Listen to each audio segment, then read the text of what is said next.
अध्यांश और अश्वी अपने अपने विचारों में मग्न थे। तभी उदय हाथ में अध्यांश के लिए एक सफेद शर्ट लेकर दौड़ता हुआ आया। उसने शर्ट अश्वी को दी और खुद एक तरफ खड़ा हो गया। अश्वी ने शर्ट अध्यांश को दी और उसे बदलने के लिए कहा। सभी के सामने शर्ट बदलने में अध्यांश को शर्म आ रही थी, इसलिए उसने अश्वी से कहा, जान, मैं सबके सामने कैसे शर्ट बदलूं? जरा देखो तो सही, कितनी सारी लड़कियां मुझे घूर रही है। अध्यांश की बात सुनकर अश्वी ने चारों ओर नजर दौड़ाई तो देखा कि वाकई सारी लड़कियां अध्यांश को ही देख रही थी। लड़कियां उसे बिना पलक झपकाए घूर रही थी। यह देख अश्वी का शांत हो चुका गुस्सा फिर से भड़क उठा। उसने सब पर एक कठोर नजर डालते हुए सख्त आवाज में कहा, नजरें नीचे। अश्वी का यह गुस्से से भरा हुक्म सुनते ही लड़कियों के साथ साथ लड़कों ने भी अपनी नजरें झुका ली, लेकिन साई अब भी अध्यांश को ही देख रही थी। उसे यूं घूरता हुआ देखकर अश्वी ने उदय की ओर देखा और इशारा किया। अश्वी का इशारा समझते ही उदय तुरंत जाकर साई के सामने खड़ा हो गया। जैसे ही सबकी नजरें अध्यांश से हट गई, अश्वी कुर्सी से उठकर अध्यांश के पास आई और खुद ही उसके शर्ट के सारे बटन खोल दिए। उसने उसका गंदा शर्ट उतारा और उदय जो शर्ट लेकर आया था उसे पहनाया। अध्यांश को शर्ट पहनाने के बाद अश्वी वापस अपनी कुर्सी पर जाकर बैठ गई और अध्यांश समेत सभी से बोली, मैं राजा साहब पर किसी भी बेवजह व्यक्ति की नज़र बर्दाश्त नहीं कर सकती, तो फिर किसी का स्पर्श या रक्त कैसे सहन कर लूँ? आपको पता है राजा साहब, आज राजवंश साम्राज्य में जो कुछ भी हुआ उसके लिए कौन जिम्मेदार है? अश्वी ने बिना किसी भाव के अध्यांश से सवाल किया। अध्यांश ने अपनी गलती मानते हुए अश्वी से कहा, जान, मान लिया कि मेरी गलती थी, लेकिन जब आप यहाँ आई गई थी तो आपको मुझे फ़ोन या मैसेज करके बता देना चाहिए था ना। राजा साहब, जरा अपना फ़ोन चेक तो करिए। अश्वी ने तुरंत कहा, सॉरी, शायद फ़ोन स्विच ऑफ हो गया था, इसलिए मुझे पता नहीं चला, सॉरी। अध्यांश ने तुरंत अपनी गलती मानते हुए सिर झुकाकर अश्वी से माफ़ी मांगी। अश्वी का उद्देश्य अध्यांश की नज़रें झुकवाना नहीं था और उसे यह पसंद भी नहीं था कि अध्यांश की नज़रें किसी और के सामने झुके। अश्वी ने तुरंत अध्यांश का चेहरा पकड़कर ऊपर उठाते हुए कहा, सॉरी की ज़रूरत नहीं है राजा साहब, लेकिन अगर लोगों को मेरी पहचान पहले से ही पता होती तो शायद आज जो कुछ हुआ या कुछ दिन पहले जो हुआ वो सब नहीं हुआ होता। अध्यांश का झुका हुआ चेहरा ऊपर उठाने के बाद अश्वी खुद भी कुर्सी से उठी और साई के पास जाकर उसे देखते हुए फिर से एक बार अध्यांश से कहा, राजा साहब, क्या आप जानते हैं, आज मैं पहली बार राजवंश एम्पायर में आई थी और मेरा स्वागत किन शब्दों से हुआ? मिडिल क्लास, गवार, गांव की लड़की जैसी कई नई उपाधियों से मुझे नवाजा गया। इतना ही नहीं, आपकी ये सो कॉल्ड गर्लफ्रेंड मुझसे कह रही थी कि मेरे जैसी कितनी ही लड़कियां दिन में आपको रिझाने आती है और बेइज्जत होकर चली जाती है। यह कहकर अश्वी कुछ पलों के लिए रुकी। अश्वी को थोड़ा ठहरते देख अध्यांश ने मौका पाकर उसे समझाने की कोशिश की, जान, वो मेरी कोई गर्लफ्रेंड नहीं है, वो तो बस आजर्व की सेक्रेटरी है। बाकी आपको पता ही है कि मेरी ज़िंदगी में आपके आने से पहले भी कोई नहीं था और आपके बाद तो किसी के होने का सवाल ही नहीं उठता। और रही बात आपकी पहचान दुनिया के सामने उजागर करने की, तो मैं तो दैविक की शादी वाले दिन ही एक प्रेस कॉन्फ्रेंस बुलाकर इसे सार्वजनिक करने वाला था, लेकिन कोई बात नहीं, बाद में प्रेस कॉन्फ्रेंस में अनाउंस कर दूंगा। मगर फ़िलहाल यहाँ तो आपकी पहचान सबको बता ही दो, ताकि जो हुआ वो फिर से ना हो। एक मिनट राजा साहब, आपको जो भी अनाउंस करना है वो बाद में करिए, पहले मुझे अपनी बात पूरी करने दीजिए। इससे पहले कि अध्यांश सबके सामने कुछ बोले, अश्वी ने उसे रोक लिया, फिर सवाल किया, तो फिर गार्ड्स उस लड़की के ऑर्डर क्यों मानते हैं? किस अधिकार से ये लड़की खुद को आपकी गर्लफ्रेंड कह रही है? किस हक से ये ऑफिस स्टाफ पर रौब जमा रही है? अध्यांश को इस बारे में कुछ भी पता नहीं था, क्योंकि स्टाफ के साथ आजर्व ही डील करता था, इसलिए उसे इस बारे में कोई जानकारी नहीं थी। अध्यांश वाकई इस सब से अनजान था, लेकिन जब उसने अश्वी के मुंह से साई की करतूतें सुनी तो उसका गुस्सा भड़क उठा। वो खुद ही साई को धक्के मारकर राजवंश एम्पायर से बाहर निकालना चाहता था, लेकिन इससे पहले कि वो कोई कदम उठाता, अश्वी ने उससे सवाल किया, मैनेजर कौन है राजा साहब? एक मिनट रानी साहिबा, मैं अभी उसे बुलाता हूँ। यह कहकर अध्यांश ने मैनेजर मिस्टर दत्त को बुलाया। मिस्टर दत्त के आने पर अश्वी ने उन्हें कोई आदेश देने से पहले अध्यांश की अनुमति लेने के लिए पूछा। राजा साहब, अभी कुछ समय पहले आपने मुझसे कहा था कि राजवंश एम्पायर में मैं जो भी फैसला लूँगी उसे आप मान्य रखेंगे, तो मैंने 2 फैसले लिए हैं और मैं चाहती हूँ कि आप मेरे दोनों फैसलों को माने। अश्वी की बात सुनते ही अध्यांश ने तुरंत उदय को आदेश दिया। उदय, जरा राजवंश एम्पायर के स्टैम्प पेपर लेकर आओ। उदय भी आज्ञाकारी बच्चे की तरह जाकर स्टैम्प पेपर ले आया। अध्यांश ने स्टैम्प पेपर पर अपने हस्ताक्षर कर दिए और अश्वी को देते हुए कहा, जान, इन दोनों स्टैम्प पेपर पर मैंने साइन कर दिए हैं। अब आप जो भी इनमें लिखोगी वो राजवंश एम्पायर के लिए कानून बन जाएगा। अश्वी ने जो फैसले लिए थे उन्हें उसने दोनों स्टैम्प पेपर पर लिख दिया और दोनों स्टैम्प पेपर मैनेजर के हाथ में दिए। स्टैम्प पेपर मैनेजर को देकर उसने कहा कि वो इन्हें सबके सामने पढ़कर सुनाए, लेकिन इससे पहले कि मैनेजर कुछ कहता अध्यांश ने उसे रोक लिया और फिर अश्वी का हाथ पकड़कर उसे सबके सामने ले आया और उसके पीछे जाकर उसके दोनों कंधों को पकड़कर खड़ा हो गया। अश्वी या स्टाफ के किसी भी कर्मचारी को अध्यांश का ऐसा व्यवहार समझ में नहीं आ रहा था। अध्यांश ने भी ज़्यादा सस्पेंस ना रखते हुए सभी को आदर और सम्मान के साथ कहा, राजवंश एम्पायर में कौन से 2 नए कानून बने हैं, ये जानने से पहले मेरी बात ध्यान से सुन लो। आज जो कुछ भी यहाँ हुआ वो फिर कभी नहीं होना चाहिए। और एक और बात, जो मेरे साथ खड़ी है उसकी पहचान करवा दूँ तो मिलिए अध्यांश सिंह राजवंश की जान, उसकी दुनिया, उसका जीवन, उसकी आत्मा, उसका सर्वस्व, यानी कि मिसेज अश्वी अध्यांश सिंह राजवंश, आप सभी की लेडी बॉस और राजवंश एम्पायर की मालकिन, साथ ही लाइफ केयर हॉस्पिटल की एमडी। अध्यांश के इस व्यवहार से सभी को थोड़ा थोड़ा अंदाज़ा तो हो ही गया था, लेकिन किसी को सपने में भी ख्याल नहीं था कि उनके बॉस की शादी हो चुकी है और जिस महिला का सभी तमाशा बना रहे थे वही उनकी लेडी बॉस है। जब अध्यांश ने अश्वी की पहचान अपनी पत्नी के रूप में करवाई तो सभी की आंखें आश्चर्य से चौड़ी हो गई। जो लोग अब तक अश्वी को तिरस्कार की दृष्टि से देख रहे थे उन सबकी आंखों में अब अश्वी के लिए आदर और सम्मान की भावना आ गई।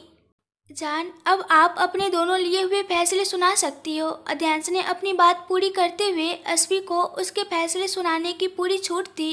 अश्वी ने अध्यांश की अनुमति मिलते ही सभी से कहा, पहला फैसला ये है कि आज मेरे साथ जो कुछ भी हुआ वो फिर कभी किसी के साथ न हो, इसलिए जिन 2 लोगों की वजह से ये सब तमाशा खड़ा हुआ है उन्हें मैं इसी वक्त राजवंश एम्पायर से सस्पेंड कर रही हूँ। इतना ही नहीं बल्कि मैनेजर को भी आदेश देती हूँ कि वह इस बात का पूरा ध्यान रखे कि इन दोनों लड़कियों को अब कहीं भी नौकरी ना मिले। इसके अलावा आज के बाद इन दोनों में से कोई भी लड़की राजवंश एम्पायर की संपत्ति के 10 फुट के आसपास भी दिखी तो मैं इनके खिलाफ कोर्ट में मानहानि का दावा करूंगी। अश्वी ने अपना एक फैसला सुनाकर मैनेजर मिस्टर दत्त की ओर देखा। मिस्टर दत्त अश्वी का इशारा समझते हुए तुरंत 2 सस्पेंशन लेटर टाइप करवा लाए और उन्हें अश्वी के हाथों में दे दिया। अश्वी ने नाम देखकर एक सस्पेंशन लेटर रिसेप्शनिस्ट के हाथ में पकड़ा दिया और दूसरा साई के हाथ में। सस्पेंशन लेटर थमाते वक्त भी अश्वी धमकी देना नहीं भूली। मेरे पति को नाम से बुलाने का अधिकार सिर्फ मेरा, हमारे परिवार का और उनके दोस्तों का है और मेरी जानकारी के अनुसार तुम इन तीनों में से किसी भी कैटेगरी में नहीं आती, तो तुम्हारे लिए यही बेहतर रहेगा कि आगे से भूल से भी अगर तुम उनसे मिलो तो उन्हें नाम से बुलाने की गलती मत करना। और अगर तुम्हें नाम से बुलाते हुए मुझे पता चला तो याद रखना, आज मैंने तुम्हारी जो हालत की है वो सिर्फ एक ट्रेलर था। अगली बार मैं तुम्हें पूरी पिक्चर दिखाऊंगी। यह कहकर अश्वी ने गुस्से से लाल आंखों से उसे एक बार देखा और उदय से कहकर दोनों को राजवंश एम्पायर से बाहर निकलवा दिया। साइना को उसकी औकात दिखाने के बाद अश्वी वापस अपनी जगह पर आ गई। उसने मैनेजर से अपना दूसरा निर्णय सुनाने को कहा। मैनेजर के हाथ में जो स्टैम्प पेपर था उस पर जो कुछ भी लिखा था उसे पढ़ने के लिए उसकी जीभ तक नहीं खुल रही थी, इसलिए अश्वी ने खुद ही अपना फैसला सुनाया। अब आप सभी जान ही गए हैं कि मैं कौन हूँ और मेरे पास क्या अधिकार है, तो मेरे पति द्वारा दिए गए अधिकार का उपयोग करते हुए मैं राजवंश एम्पायर की सभी महिला कर्मचारियों के लिए एक नियम बनाती हूँ। राजवंश एम्पायर की पूरे भारत में जितनी भी ब्रांच है उनमें काम करने वाली सभी महिला कर्मचारी आज से ऑफिस में ऐसे कपड़े नहीं पहन सकती जो शरीर का प्रदर्शन करते हो। आप लोग ऑफिस में आते हैं, पार्टी में नहीं, इसलिए ऑफिस के अनुरूप कपड़े पहने। कपड़े शरीर को ढकने के लिए होते हैं, दिखाने के लिए नहीं। इसलिए आज के बाद अगर मैंने किसी भी लड़की को ऐसे कपड़ों में देखा तो वह लड़की उसी क्षण राजवंश एम्पायर से सस्पेंड कर दी जाएगी। अस्वी का फैसला सुनकर पूरे स्टाफ के होश उड़ गए, क्योंकि सभी लड़कियों को अस्वी का यह निर्णय बेहद पिछड़ा और तीसरी श्रेणी का लगा। सभी का मानना था कि इस फैसले से अस्वी उनकी जीवन शैली को नियंत्रित कर रही है, लेकिन वास्तव में ऐसा कुछ भी नहीं था। और इसलिए अपनी बात को समझाने के लिए अस्वी सभी के बीच आई और एक गहरी सांस लेकर बोलना शुरू किया। मैं जानती हूँ कि आप सभी को मेरा फैसला पुरातन लग रहा होगा, लेकिन ऐसा कुछ भी नहीं है। मैं खुद भी एक डॉक्टर हूँ। आज मैंने साड़ी पहनी है, इसका मतलब यह नहीं है कि मैं वेस्टर्न पहनती नहीं हूँ। मैं भी पहनती हूँ। मैं आपको वेस्टर्न पहनने से रोक नहीं रही हूँ। आप वेस्टर्न पहने, इसमें कोई मनाही नहीं है, लेकिन कपड़े पहनते समय इस बात का ध्यान रखें कि कपड़े शरीर को ढकने वाले होने चाहिए, साइना की तरह आधे शरीर को दिखाने वाले नहीं। हम भारत की महिलाएं हैं, जिस देश में हमारा जन्म हुआ है उस पर तो विचार करें। साड़ी केवल भारतीय परिधान नहीं रह गई है, बल्कि इसकी चर्चा अब विदेशों में भी हो रही है। विदेशी गर्व से साड़ी को अपना रहे हैं। अगर उन्हें साड़ी पहनने में कोई शर्म नहीं आ रही है तो फिर हम साड़ी पहनने वालों को अजीब नज़रों से क्यों देखते हैं? क्यों साड़ी पहनने या भारतीय परिधान पहनने वाली लड़कियों को गवार, अनपढ़, गांव वाली जैसे शब्दों से नवाजा जाता है? क्यों जब कोई साड़ी पहनकर आती है तो हम उसका मजाक उड़ाते हैं? मेरे बनाए हुए नियम के अनुसार आप वेस्टर्न पहनने के लिए स्वतंत्र है, लेकिन शरीर का प्रदर्शन करने वाले कपड़े पहनने की आज़ादी आपको नहीं है। और यह भी ध्यान रखें कि आप जहाँ काम कर रहे हैं वो स्थान हमारे भारतीयों के लिए मंदिर के समान है। तो क्या हम मंदिर में ऐसे कपड़े पहनकर जाते हैं? नहीं जाते ना, तो फिर ऑफिस में क्यों? अस्वी ने अपनी बात वहाँ मौजूद लड़कियों और बड़ी उम्र की महिलाओं को इतनी आसानी से समझा दी कि उनकी बात सभी के दिमाग में उतर गई। अब क्या आप सबको पूरी रात यहीं रुकना है या फिर घर भी जाना है? भीड़ को हटाने के लिए अध्यांश ने घड़ी की ओर इशारा करते हुए सभी से कहा। अध्यांश की नज़र का पीछा करते हुए सबको समझ में आ गया कि रात के 8 बज चुके हैं। ऑफिस बंद हुए भी 1 घंटा बीत चुका है और वे सभी अभी भी ऑफिस में ही हैं। अध्यांश के कहने पर सबको एहसास हुआ कि वे घर जाने के समय से आज 1 घंटा देरी से है, इसलिए जल्दी जल्दी सब अपने अपने डेस्क पर जाकर अपना ज़रूरी सामान लेने लगे ताकि जल्द से जल्द घर के लिए निकल सके। अस्वी के आसपास से भीड़ पूरी तरह से छंट गई तो अध्यांश उसके पास आया और कहा, जान, आप जाकर कैबिन में आराम करो। आज जो कुछ भी हुआ उसमें आप भी थक गई होगी। तब तक मैं अपनी एक आखिरी मीटिंग निपटा लूँ। ऐसा कहकर अध्यांश ने उदय को इशारा किया और अस्वी को उसके कैबिन में ले जाने को कहा। अस्वी के जाने के बाद अध्यांश ने कुछ बॉडीगार्ड्स को बुलाकर, जिन्हें अस्वी ने अपमानित करके वहाँ से हटवा दिया था, उन्हें हटवाया। फिर उन दोनों को हटाकर उन्हें अपने ट्रेनिंग सेंटर में वापस भेज दिया और खुद भी मीटिंग के लिए कॉन्फ्रेंस रूम की ओर चला गया। उदय के साथ लिफ्ट में दाखिल होते ही अस्वी ने उदय से पूछा, उदय, तुम्हारे सर को मीटिंग खत्म करने में और कितना समय लगेगा? उदय ने अस्वी के सवाल का जवाब देते हुए कहा, कुछ कहा नहीं जा सकता भाभी, फिर भी कम से कम आधा घंटा तो लगेगा ही। क्यों, आपको कुछ काम था? फिर उसने अस्वी से सवाल किया। एक काम करो ना मेरा। अस्वी ने थोड़ी देर सोचकर उदय से कुछ कहा। उदय ने उसकी बात को समझते हुए हामी भरी और दोनों अध्यांश के कैबिन में जाने की बजाय कहीं और चले गए। दैविक की शादी के कार्ड्स करीबी दोस्तों और रिश्तेदारों में बढ़ चुके थे, जिससे अमन को भी पता चल गया था कि दैविक की शादी जोधपुर में हो रही है, इसलिए उसने भी अपनी तैयारियां शुरू कर दी। अमन ने अपने पुराने मोबाइल से वे तस्वीरें निकाली और उनकी हार्ड कॉपी बनाकर उस पते पर पोस्ट कर दी जहां वह भेजना चाहता था। साथ ही उसने दैविक की शादी का निमंत्रण कार्ड भी भेज दिया ताकि उस व्यक्ति को यह पता चल जाए कि उसे कहाँ पहुँचना है। हुकुम साहब और हुकुम रानी साहिबा अभी तक बेंगलुरु से वापस नहीं आए थे, लेकिन पाखी लौट आई थी। बेंगलुरु से आते ही पाखी अपने महल की बजाय अमन के घर पहुँच गई थी। पाखी ने आते ही सबसे पहले अध्यांश की शादी को लेकर काफ़ी हंगामा किया उसने कई चीजें तोड़ फोड़ कर अपने गुस्से को वस्तुओं पर उतारा। आखिरकार उसका गुस्सा शांत करने के लिए अमन को उसे बताना ही पड़ा कि दैविक की शादी जोधपुर राजस्थान में ही हो रही है, इसलिए अध्यांश भी वहाँ आएगा। और इस बार जब अध्यांश जोधपुर आएगा तो बेंगलुरु लौटते समय वह तुम्हारे साथ अपनी पत्नी बनाकर ही जाएगा, ऐसा कहकर उसे आश्वासन दिया। तब जाकर पाखी का गुस्सा शांत हुआ। हालांकि अमन ने पाखी को अपना असली प्लान नहीं बताया था, इसलिए अमन की खतरनाक योजना से अनजान पाखी बस अपने और अध्यांश की शादी के सपने बुन रही थी। अमन अपने द्वारा बनाए गए प्लान को पूरा करने के लिए तैयारियों में जुट गया। अध्यांश की मीटिंग 1.5 घंटे चली। 9:30 बजे अध्यांश कॉन्फ्रेंस रूम से बाहर निकला। क्लाइंट को विदा करके अध्यांश जब अपनी कैबिन की ओर मुड़ा तो सामने उसे उदय मिला। उदय को देखकर लिफ्ट में प्रवेश करते ही अध्यांश ने कहा, आज तेरी भाभी शांत सुशील से बब्बर और खूंखार शेरनी बन गई है। पता नहीं कैबिन में जाने के बाद मेरा स्वागत कैसे होगा। अध्यांश की बात सुनकर भी उदय ने कुछ नहीं कहा, बस हंसता रहा। उसने भी ऐसा किया कि अध्यांश की ओर नहीं देखा। अध्यांश ने अपनी बात जारी रखते हुए कहा, तू आज राजवंश बंगले पर रह। 2-3 दिन बाद मम्मी, दादी, काकी और काका जी को लेकर जोधपुर के लिए निकल जाना। हम सभी पहले तो 5 दिन बाद जाने वाले थे, लेकिन अब हम कल ही रवाना हो जाएंगे। अध्यांश की पूरी बात सुनने के बाद उदय ने कहा, जी सर। बातों बातों में दोनों अध्यांश के कैबिन के पास पहुंच गए। सर आप जाइए, मैं राजवंश बंगले के लिए निकल रहा हूँ। अध्यांश के साथ कैबिन में जाने के बजाय बाहर से ही लौटने के इरादे से उदय ने कहा, ठीक है, मैं भी बस अब तेरी भाभी के साथ निकलने वाला हूँ। अध्यांश ने भी उसे अनुमति दे दी। अध्यांश की अनुमति मिलते ही उदय वहां से चला गया, जबकि अध्यांश ने कैबिन का दरवाजा खोलकर अंदर प्रवेश किया। कैबिन के अंदर का माहौल देखकर अध्यांश की आंखें आश्चर्य से चौड़ी हो गई। पूरे कैबिन में केवल मोमबत्तियों की रोशनी से ही जगमगाहट थी, बाकी कोई भी लाइट चालू नहीं थी। कैबिन में रखे सोफे पर अस्वी बैठी थी। उसने अभी भी साड़ी पहनी हुई थी, लेकिन अब उसका चेहरा पहले से ज़्यादा फ्रेश और खिला हुआ लग रहा था।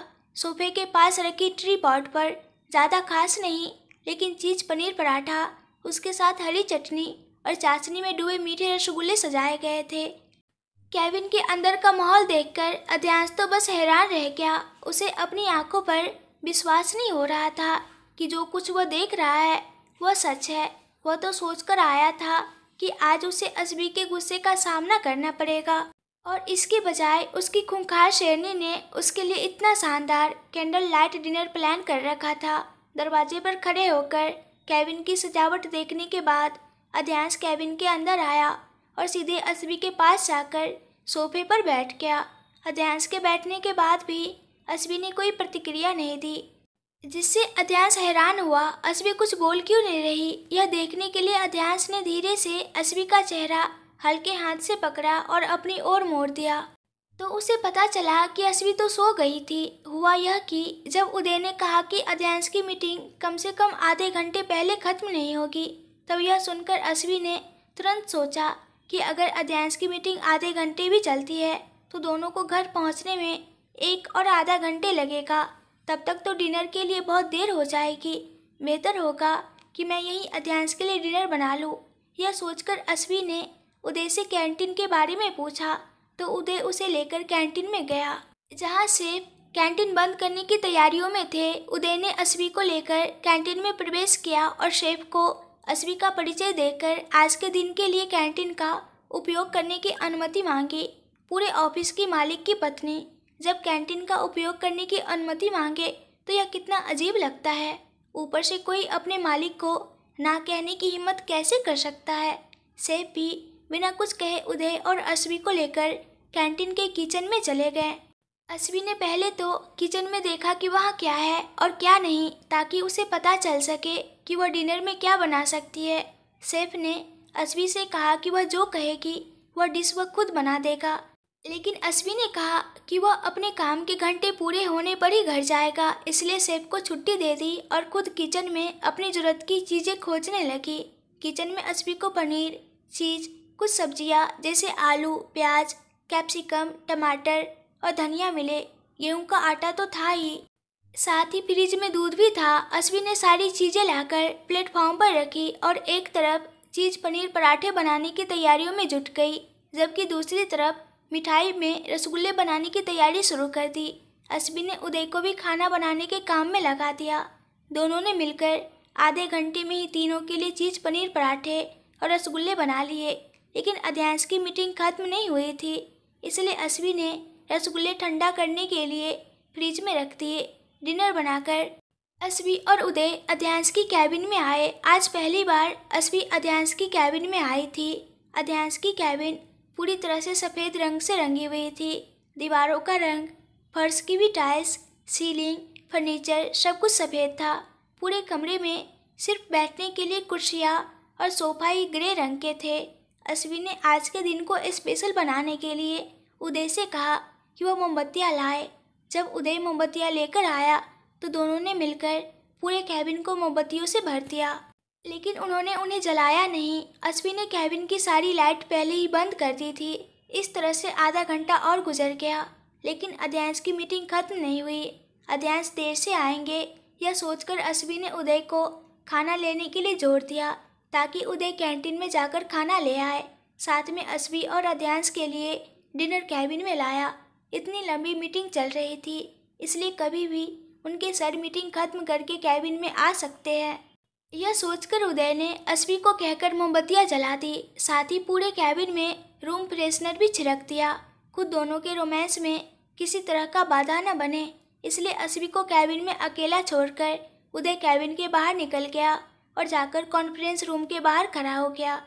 यहाँ कैबिन में अकेली पड़ी अश्वी अध्यांश का इंतजार करते करते कब सो गई उसे पता ही नहीं चला। वैसे भी पिछले 2 दिनों से दौड़ धूप में वह सही से आराम नहीं कर पाई थी, और ऊपर से आज का नाटकीय दिन, जिससे उसकी थकावट और बढ़ गई थी, जिसके कारण अश्वी की आंखें भारी होने लगी और अध्यांश का इंतजार करते करते वह सोफे पर बैठे बैठे ही सो गई। जब अध्यांश मीटिंग खत्म करके आया तो उदय उसे कॉन्फ्रेंस रूम के बाहर ही मिला, जिससे वह अध्यांश के साथ बात करके वहाँ से निकल सके। अध्यांश ने अगले दिन के लिए उसे ऑर्डर दिए और उसे अपने घर भेज दिया, जबकि वह खुद कैबिन में आया। अश्वी को आराम से और बिना किसी तनाव के शांति से सोते देखकर अध्यांश भी मुस्कुराया। अश्वी के माथे को चूमकर बोला, जान, आपको ऐसे देखकर कोई भी नहीं कह सकता कि कुछ घंटे पहले ही आपने किसी को सही में बढ़िया खाना खिला दिया होगा, मेरी खूंखार शेरनी। ऐसा कहकर अध्यांश ने फिर से उसके माथे को चूम लिया और फिर अश्वी को ऐसे ही सोने दिया और खुद फ्रेश होने के लिए वॉशरूम में चला गया। 5 मिनट में अध्यांश फ्रेश होकर कैबिन में वापस आया। अश्वी को शांति से सोते देखकर अध्यांश का उसे उठाने का मन नहीं हो रहा था, लेकिन वह अश्वी की मेहनत भी बर्बाद नहीं करना चाहता था। इसलिए अध्यांश जाकर सोफे पर बैठ गया और अश्वी को पकड़कर अपने गोद में बिठा दिया। इसके बाद उसने उसके गाल को थपथपाकर उसे जगाने की कोशिश की। अश्वी की नींद कच्ची थी, इसलिए अध्यांश के स्पर्श से ही उसकी नींद उड़ गई। आंख खोलते ही सामने अध्यांश का चेहरा देखते ही अश्वी ने फट से उसे गले लगा लिया। अश्वी ने अपने आलिंगन में समेटकर अध्यांश से पूछा, जान, भूख नहीं लगी? अध्यांश ने अश्वी को अपने हाथों में लपेटते हुए कहा, लग रही है, बहुत भूख लगी है। ऊपर से आपने आने में भी कितना लेट कर दी। अब फटाफट अपने हाथों से मुझे खिला दीजिए, फिर मुझे सोना भी है, क्योंकि मुझे बहुत नींद आ रही है। मैं बहुत थक गई हूँ। ठीक है, अगर आपको नींद आ रही है तो आप सो जाओ, मैं आपको ऐसे ही खिला दूंगा। अध्यांश ने अश्वी को अपने आलिंगन से थोड़ी दूर करते हुए उसे अपने गोद में सही से बिठा दिया। हालांकि अश्वी भी जानती थी कि अध्यांश भी थका हुआ है, इसलिए उसने ज़्यादा नखरे किए बिना पहले अपने हाथों से अध्यांश को खाना खिलाना शुरू कर दिया। जितना उसे अध्यांश के सामने छोटे बच्चे बनकर अपनी जिद पूरी करना अच्छा लगता था, उतना ही उसे अध्यांश की देखभाल करना भी पसंद था। अध्यांश जितना उसे लाड प्यार करता था, अश्वी उतना ही उसकी छोटी छोटी बातों को बिना कहे समझ जाती थी। इस समय भी अश्वी को नींद आ रही थी, फिर भी वह जानती थी कि अध्यांश को थकान हो रही है, इसलिए उसने सोचा कि वह घर जाकर अध्यांश के सिर में तेल की मालिश करेगी। इस प्रकार दोनों के मन की बातें एक दूसरे के बिना कहे ही समझ में आ जाती थी। दोनों का प्यार धीरे धीरे परवान चढ़ने लगा था। नफरत से शुरू हुई यह यात्रा प्रेम तक तो पहुंच गई थी, अब उसे जुनूनी इश्क तक पहुंचने का इंतजार था।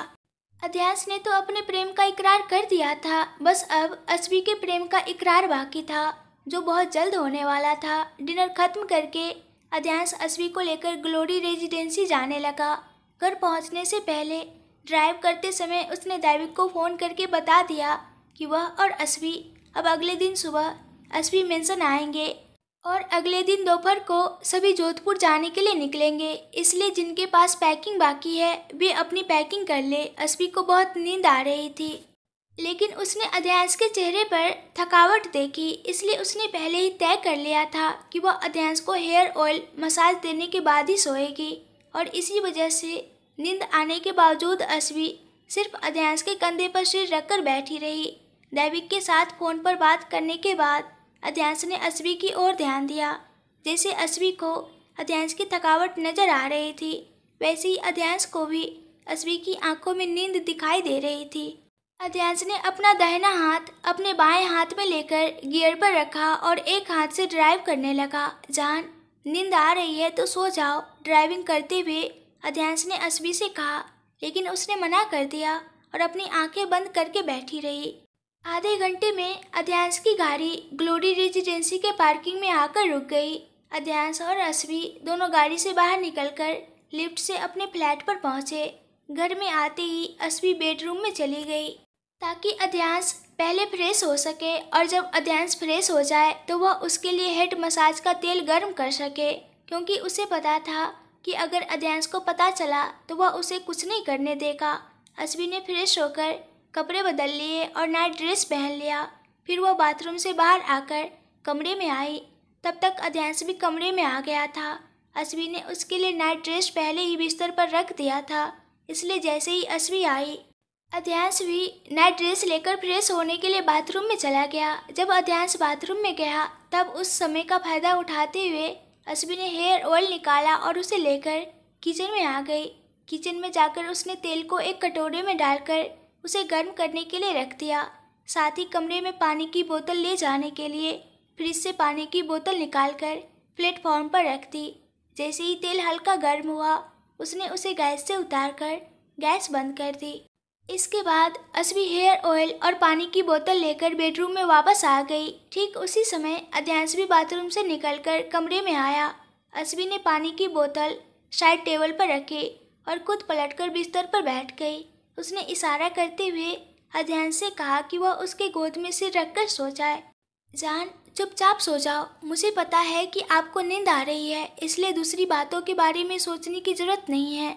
अध्यास ने उसकी बात नहीं मानी और बिस्तर पर उसके पास ही लेटते हुए कहा। चूँकि अध्यास ने उसकी बात नहीं मानी, इसलिए अस्वी ने उसे ज़बरदस्ती से पकड़कर अपने गोद में सिर रखवा दिया और बोली, अध्यास, बहस करने का कोई फायदा नहीं है, जो मैंने कहा है वो करो।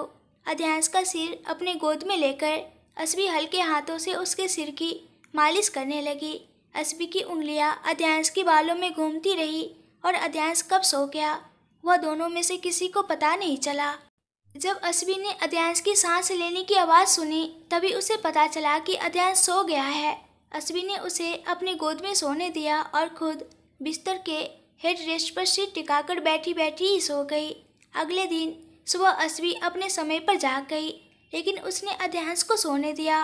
उठने के बाद अस्वी ने नहाकर तैयार होकर अध्यास के लिए नाश्ता बना दिया। फिर लगभग 10 बजे उसने अध्यास को जगाया। अध्यास के नहाने तक अस्वी ने घर में सब कुछ ठीक कर लिया था, क्योंकि दोनों लंबे समय से इस घर में नहीं आए थे। अस्वी का काम खत्म हो गया। इसी बीच अध्यास भी तैयार होकर हॉल में आ गया। अध्यास के आने के बाद दोनों ने साथ बैठकर नाश्ता किया और फिर दोनों अस्वी मेंशन के लिए निकल गए। दोपहर 2 बजे सभी अध्यास के प्राइवेट जेट में जोधपुर जाने के लिए रवाना होने वाले थे। नाश्ता देर से होने के कारण दोनों में से किसी को भी लंच करने की जरूरत नहीं थी। अध्यास और अस्वी 1:30 बजे के आसपास अस्वी मेंशन पहुंचे। तब तक उनके सभी दोस्त हॉल में बैठे थे। सभी की पैकिंग पहले से ही हो चुकी थी, बस सब अध्यास और अस्वी का इंतजार कर रहे थे। अध्यास का प्राइवेट जेट भी अस्वी मेंशन के पास बने हेलीपैड पर लैंड हुआ। ठीक 2 बजे सभी जेट में बैठ जोधपुर के लिए उड़ान भरे। जो कि 4:30 बजे सीधे जोधपुर में लैंड हुआ। जेट 4:30 बजे जोधपुर पहुंचा। वहां पहले से ही शमशेर और अजर्व ने सभी को लेने के लिए गाड़ियां भेज दी थी। हेलीपैड से महल ज़्यादा दूर नहीं था। 15 मिनट में सभी जोधपुर के अध्यांश महल में पहुंच गए। अजर्व ने सर्वेंट्स से सभी का सामान उनके कमरों में रखवा दिया। साथ ही सभी को बता दिया कि कौन कहाँ रुकेगा। सभी को उनके उनके कमरों में भेजने के बाद हॉल में सिर्फ अध्यांश, अस्वी, शमशेर और अजर्व रह गए। अध्यांश ने अस्वी को भी कमरे में जाने के लिए कहा। जान, आप कमरे में जाकर आराम करो, मुझे थोड़ा काम है तो मैं वो करके आता हूँ। इट्स ओके राजा साहब, आप अपना काम कर लीजिए, तब तक मैं भी किचन में जाकर रात के डिनर की तैयारियों को देख लूँगी, क्योंकि मुझे नहीं लगता कि आज कोई भी डिनर बनाने नीचे आएगा। अध्यांश की बात को नज़रअंदाज करते हुए अस्वी किचन की ओर मुड़ गई। अस्वी के जाने के बाद अध्यांश को शमशेर और अजर्व के साथ कुछ ज़रूरी बातें करनी थी, इसलिए वह दोनों को लेकर गार्डन में चले गए। अध्यांश के गार्डन में आने पर पूरा गार्डन खाली हो गया। मालिक काका अपना काम छोड़कर गार्डन से बाहर चले गए। शमशेर, अजर्व से बात हो गई है न तुम्हारी? अकेलापन पाते ही अध्यांश ने अपनी जगह लेते हुए पूछा। जी राजा साहब। शमशेर और अजर्व भी उसके सामने बैठे। चलो शुरू करते हैं। अध्यांश ने रहस्यमय मुस्कान के साथ शमशेर और अजर्व को देखते हुए कहा। तो महल को सजाने का काम कर दो। इस बार महल में वीआईपी मेहमान आने वाले हैं, तो उनकी मेहमान नवाजी में कोई कमी नहीं रहनी चाहिए। सारी तैयारियां हो गई है सर, बस अब मेहमानों के आने का ही इंतजार है। शमशेर और अजय भी उसकी भेदिए मुस्कान का अर्थ अच्छी तरह समझ चुके थे। शमशेर, जनता दरबार बुलाओ। दैविक के विवाह के दूसरे दिन ही मैं जनता दरबार में तुम्हारी रानी साहब की पहचान दुनिया के सामने करने वाला हूँ। अध्यांश ने अपने प्लान के बारे में सोचते हुए शमशेर को आदेश दिया। अध्यांश ने सिर हिलाया। शमशेर ने अध्यांश की बात को ध्यान में रखते हुए सवाल पूछने की हिम्मत की। जी राजा साहब, लेकिन क्या मैं एक सवाल पूछ सकता हूँ? जनता दरबार तो आप तब बुलाते हैं ना जब आपको कोई अपराधी को जनता के सामने छोड़ना होता है। मतलब जब आप किसी अपराधी को जनता के पास सज़ा दिलवाना चाहते हैं, तभी आप सामान्यतः जनता दरबार बुलाते हैं। तो इस बार अध्यांश की अनुमति मिलने पर शमशेर ने अपने मन में जो भी सवाल उठे थे उन्हें अध्यांश के सामने रख दिया। जैसा तुम सोच रहे हो वैसा ही है। समझ लो कि बहुत ही बुरे अपराधियों को जनता के हवाले करना है। पहले जनता उन्हें सज़ा देगी और फिर वे अपराधी हमारे नरकागार की शोभा बढ़ाएंगे। अध्यांश ने विस्तार में नहीं बताते हुए पहेली में अपनी बात कही। अध्यांश की बातों से शमशेर को भी समझ आ गया कि अध्यांश पूरी बात नहीं बताएगा, इसलिए उसने और कुछ पूछने की हिम्मत नहीं की और अध्यांश को अकेला छोड़कर शमशेर अजर्व को लेकर अपने दूसरे काम करने चला गया। अध्यांश को शमशेर से दूसरा काम भी था, इसलिए अध्यांश ने उसे रोकते हुए अजर्व को जाने दिया। शमशेर, बैठो, तुम्हारी रानी साहब को तुमसे थोड़ी ज़रूरी बात करनी है। शमशेर को गार्डन में ही बैठने के लिए कहकर अध्यांश ने गार्डन के बाहर काम कर रहे एक सर्वेंट को बुलाया और कहा, सर्वेंट अंदर जाकर अस्वी को बुला लाओ। जी अध्यांश। अस्वी गार्डन में आते ही पूछी तो जवाब में अध्यांश ने उसे पकड़कर गार्डन में रखे कुर्सी पर बिठाते हुए कहा, जान, क्या आपको नहीं लगता कि अब हमें शमशेर से बात कर लेनी चाहिए? अध्यांश का इशारा किस ओर था यह अस्वी अच्छी तरह समझती थी। आखिरकार दोनों ने मिलकर यह निर्णय लिया था जो अब शमशेर को बताने वाला था। अस्वी शमशेर के साथ बात करना चाहती थी, लेकिन उसे खुद नहीं समझ में आ रहा था कि वह बात की शुरुआत कैसे करे। शमशेर भाई सुनो, अगर मैंने आपके लिए कुछ तय किया है तो क्या आप मेरे द्वारा लिए गए फैसले को मानेंगे? आप ऐसी बात क्यों कर रही है रानी साहब? आपको मुझसे ऐसा पूछने की जरूरत नहीं, बस आप आदेश थे। आपका हुक्म मेरे लिए पत्थर की लकीर है। शमशेर ने इस तरह अस्वी का सवाल पूछना न पसंद करते हुए अपनी बात कही। अस्वी अभी भी थोड़ी हिचकिचा रही थी। उसे सच में समझ नहीं आ रहा था कि वह अपनी बात शमशेर को कैसे समझाए। ऐसा नहीं शमशेर भाई, सुनो, मैंने और आपके राजा साहब ने जो निर्णय लिया है उससे आपकी ज़िंदगी पर भी असर पड़ेगा और इसीलिए आपको कुछ भी बताने से पहले मैं आपकी अनुमति चाहती हूँ। रानी साहब, मुझे पता है कि आप और राजा साहब ने मेरे लिए जो भी निर्णय लिया होगा वह सही ही होगा, इसलिए ऐसे किसी भी प्रकार के हिचकिचाहट के बिना बता दे। अस्वी के मन का हिचकिचाहट शमशेर भी महसूस कर रहा था, इसलिए उसने सरल शब्दों में बात समझा दी। शमशेर की इस तरह सरल शब्दों में सवाल करते देखकर अस्वी ने एक बार अध्यांश की ओर देखा। उसकी उलझन समझते हुए अध्यांश ने उसके हाथ पर अपना हाथ रखकर आंखें झपकाई ताकि अस्वी को थोड़ी हिम्मत मिले और वह अपनी बात शमशेर को बता सके। आखिरकार अध्यांश की तरफ से हरी झंडी मिलने पर अस्वी ने गहरा सांस लिया और फिर हिम्मत करके अपनी बात शमशेर के सामने रखी। शमशेर भाई सुनो, मैं और आपके राजा साहब चाहते हैं कि आप अब शादी कर ले। शमशेर ने कभी उम्मीद नहीं की थी कि अस्वी अचानक उसके शादी की बात करेगी। दरअसल उसने खुद शादी करने के बारे में कभी नहीं सोचा, इसलिए जब अस्वी ने अचानक उसके सामने शादी की बात की तो ऐसा लगा जैसे किसी ने उसे 440 वोल्ट का झटका दे दिया हो। वह अपनी जगह से खड़ा हो गया, उसकी आंखें चौड़ी हो गई। रानी साहब, आप क्या कह रही हो? लगन, और वो भी मेरा मतलब कैसे?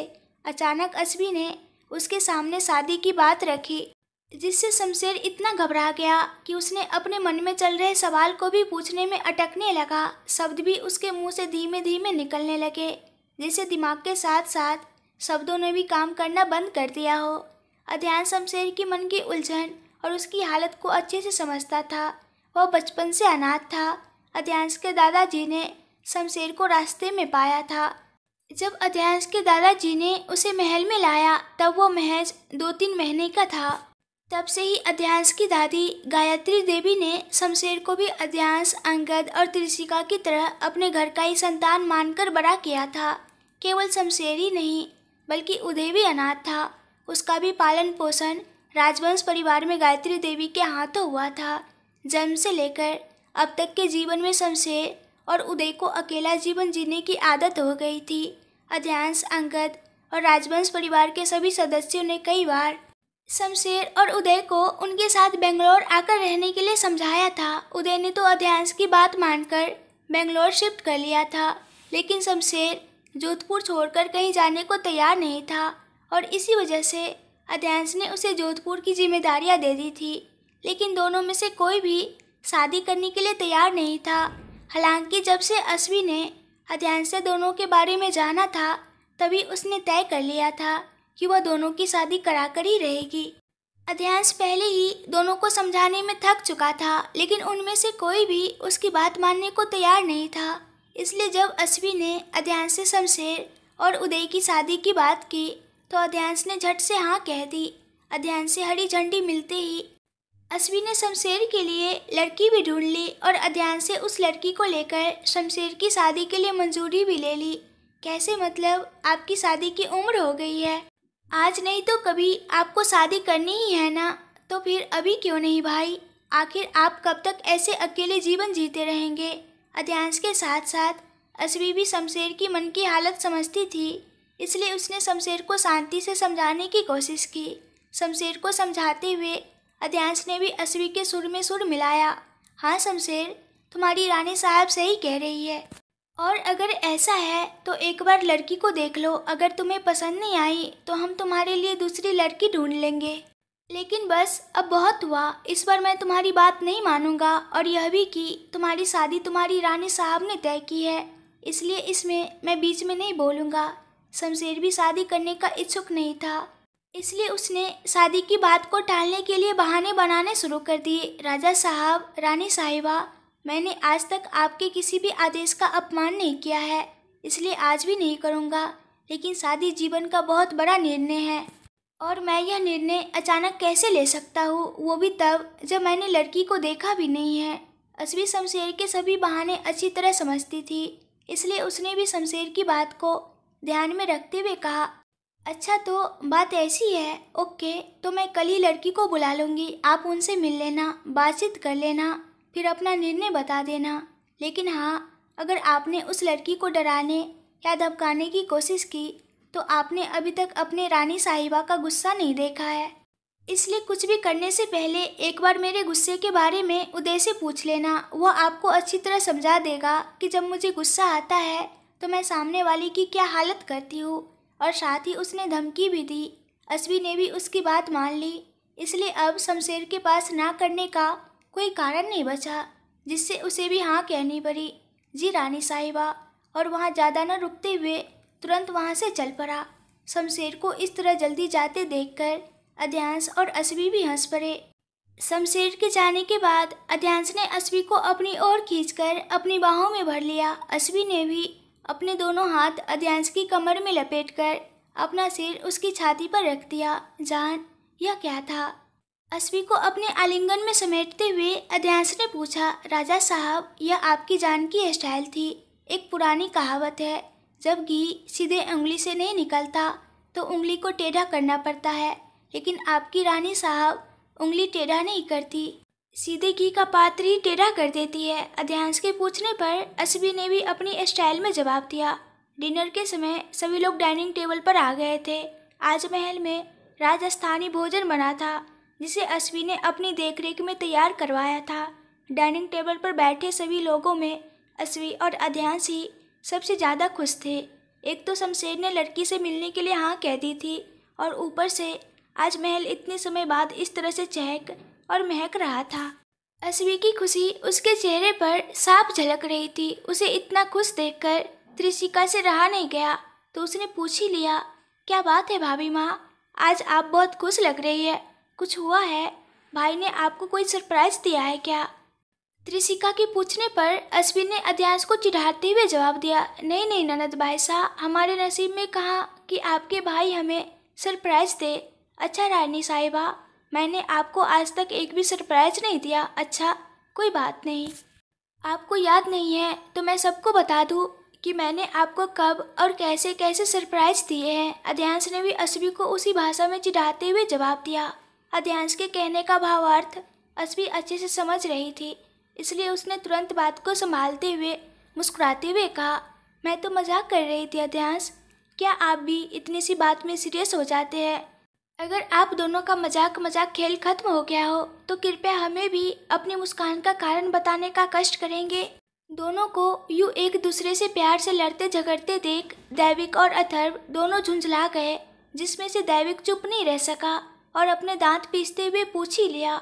उनकी झुंझलाहट का कारण केवल यही था कि अध्यांश सबके सामने अस्वी के साथ खुलेआम रोमांस करता रहता था और अस्वी कभी उसे रोकती नहीं थी, जबकि उन्हें तो अपने पार्टनर के साथ एकांत में भी रोमांस करने का मौका नहीं मिलता, और अगर बाय चांस मौका मिल भी जाए तो उनकी पार्टनर कोई न कोई बहाना बनाकर पूरे रोमांस का सत्यानाश कर देती। इसलिए जब भी दोनों अपने दोस्त को अपनी पत्नी के साथ यूं प्रेम के पल बिताते देखते तो तुरंत ही चिढ़ जाते।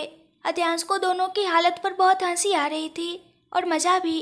उनके साथ और मजाक करने के इरादे से अध्यांश बोला, ओ जल कुकरो, तुम्हें किस बात की जलन हो रही है? हमारा रोमांस देखकर पति पत्नी है यार, रोमांस करने का हक भी है और परमानेंट लाइसेंस भी।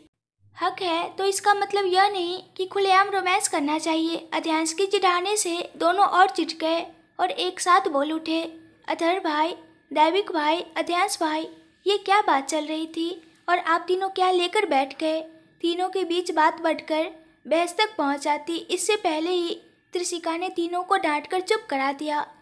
तीनों के बीच बहस बंद हुई तो त्रिशिका ने फिर से पूछा, भाभी माँ, अब बताइए आपकी खुशियों का सीक्रेट। मेरी खुशियों का सीक्रेट वैसे तो कुछ खास नहीं है, असल में ये बात आप लोगों को बतानी ही थी, लेकिन फिर मुझे लगा कि बताने के बजाय अगर सरप्राइज दूँ तो मज़ा आएगा। तो कल आपको एक सरप्राइज मिलेगा और खुद ब खुद मेरी मुस्कान का राज समझ में आ जाएगा। अस्वी ने अपने चेहरे पर एक रहस्यमयी मुस्कान लाते हुए कहा। अस्वी ने तो कह दिया कि वो सरप्राइज देगी, लेकिन त्रिशिका को सब कुछ अभी और यही जानना था, इसलिए उसने बस नखरे दिखाते हुए कहा, ये गलत है भाभी माँ, आपको अपनी खुशियाँ हमारे साथ बांटनी चाहिए। इसके बजाय आप ऐसा सस्पेंस क्रिएट करके हमारी नींद खराब कर रही है। ननद भाई साहब, थोड़ी धैर्य तो रखो, वैसे भी कहते हैं ना कि धैर्य का फल मीठा होता है। त्रिशिका के नखरे अस्वी अच्छे से समझ रही थी। ओके ठीक है, अगर पूरी बात नहीं बतानी है तो कोई नहीं, लेकिन कम से कम एक हिंट तो दे दो भाभी माँ, प्लीज़ प्लीज़ भाभी माँ प्लीज़। जब अस्वी थोड़ी भी नहीं पिघली तो त्रिशिका छोटे बच्चे की तरह उसके सामने गिड़गिड़ाने लगी। बाकी सभी खाते खाते त्रिशिका के नखरे देख रहे थे और मन ही मन मुस्कुरा रहे थे। त्रिशी, तुम कब बड़ी होगी? त्रिशिका को यूं बच्चे जैसा व्यवहार करते देख अधीरा ने उसे टोका। जवाब में त्रिशिका ने उसकी तरफ देख मुंह बना लिया और अथर्व से अधीरा की शिकायत करते हुए बोली, अथर्व भाई, इस पिकाचू को कह दीजिए कि ज़्यादा बकबक ना करे, नहीं तो नतीजा अच्छा नहीं होगा। अथर्व से अधीरा की शिकायत करने के बाद त्रिशिका ने फिर से अपनी नज़रें अस्वी पर टिकाई और उससे मिन्नतें करने लगी। आखिरकार त्रिशिका की इतनी प्यारी हरकतों के आगे अस्वी को झुकना ही पड़ा। ठीक है, चलो मैं तुम्हें एक हिंट देती हूँ, लेकिन वादा करो कि उसके बाद तुम मुझसे और कुछ नहीं पूछोगी। वादा भाभी माँ। त्रिशिका ने भी आज्ञाकारी बच्चे की तरह मासूम बनकर सिर हिलाया। ठीक है, तो हिंट यह है कि उस रात जब मैंने और अध्यांश ने 3 जोड़ियों की सगाई की बात की थी, जिनमें से 2 जोड़ियों के बारे में तुम सब जानते हो, लेकिन तीसरी जोड़ी के बारे में किसी को कोई अंदाज़ा नहीं है। जब तुम लोगों ने मुझसे उस तीसरी जोड़ी के बारे में पूछा था तो मैंने कहा था कि उसके बारे में जोधपुर पहुंचकर ही पता चलेगा। तो बस कल तुम सबको पता चल जाएगा कि वह तीसरी जोड़ी कौन है। अस्वी ने एक नज़र शमशेर पर डालते हुए सबको बताया। ओह, ये तो बहुत अच्छी खबर है भाभी माँ। अब तो सच में मुझे कल का इंतजार रहेगा कि कब सुबह हो और ये सरप्राइज मिले। जैसे ही अस्वी ने बात खत्म की, त्रिशिका खुशी में उछलने लगी। वह अस्वी के पास जाकर उसे पीछे से गले लगा लिया। त्रिशी, अब समझ में आ गया ना तुम्हें? तो जाकर चुपचाप डिनर कर लो।